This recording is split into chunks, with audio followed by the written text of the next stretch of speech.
Manusia, makhluk apa gerangan? Alam semesta dipercaya bermula dari sebuah dentuman besar, bermula dari sebuah peristiwa yang menuntut tingkat akurasi tinggi agar planet yang bernama Bumi bisa terbentuk. Bermula dari satu titik dengan suhu dan rapat massa yang sangat tinggi, kemudian berkembang dengan kecepatan maha dahsyat.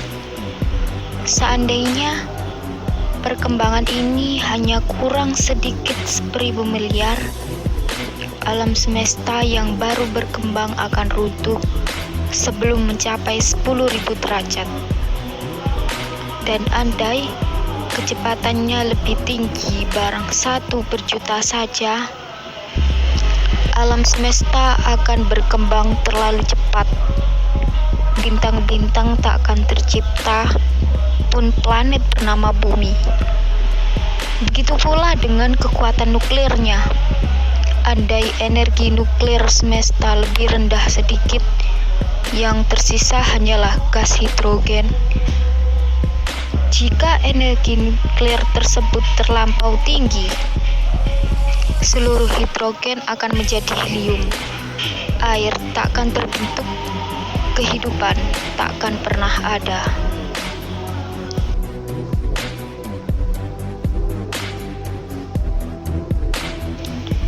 Teori Big Bang. Sekitar tahun 1927, seorang pendeta Belgia dilatih dalam matematika dan astrofisika, Georges Lemaitre, mulai memasukkan lebih banyak astronomi dan fisika ke dalam kosmologi. Dia menunjukkan bahwa jika galaksi sekarang saling menjauh satu sama lain, mungkin ada waktu di masa lalu ketika semua materi meledak dari kondisi kepadatan tinggi ini. Lemaitre kemudian dikenal sebagai bapak dari apa yang secara populer disebut teori Big Bang, kosmologi, dan kosmogoni, yang merupakan teori yang paling banyak diterima saat ini. Beberapa model ekspansi dari kondisi itu dimungkinkan. Alam semesta mungkin pertama kali berkontraksi ke titik kepadatan maksimum dan sekarang meluas dari titik itu. Atau itu mungkin sudah dimulai seperti dalam kosmologi 3, model statis asli Einstein. Tetapi karena model itu tidak stabil, gangguan internal yang sedikit mungkin lebih memicu ekspansi, mungkin hanya dimulai, tidak ada yang tahu bagaimana. Dari masa superkomplit, dari volume 0 dan kepadatan hampir tak terbatas, atau mungkin meluas dan berkontraksi secara berkala dengan radius tidak pernah cukup besar untuk memungkinkan ekspansi permanen. Momen kepadatan maksimum dikenal sebagai Big Bang. Banyak orang menganggap ini sebagai ciptaan alam semesta yang sebenarnya. Bukti modern menunjukkan bahwa momen ini terjadi sekitar lebih kurang 4 miliar tahun yang lalu. Sementara seharusnya dimulai dari keadaan luar biasa di mana jari-jari semua ruang menyusut mendekati nol dan semua materi terkonsentrasi pada titik virtual dengan kepadatan yang hampir tak terbatas. Disebut hipotesis alam semesta berisolasi. Dalam pandangan, setelah bola api purba meledak, gravitasi akhirnya menarik kembali materi yang jauh dan alam semesta runtuh lagi. Periode kepadatan tinggi lainnya akan mengikuti, ekspansi lain, dan seterusnya. Kemungkinan rekolaps di masa depan atau ekspansi abadi dibahas lebih lanjut dalam hal terakhir.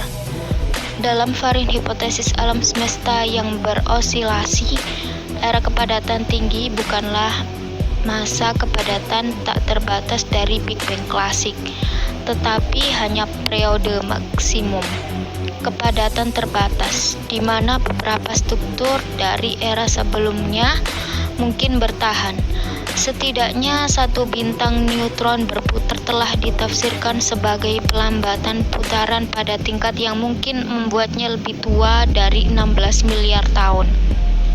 Dan beberapa astronom berspekulasi bahwa itu mungkin selamat dari era sebelumnya. Dalam teori Big Bang klasik, Big Bang adalah awal sejati alam semesta.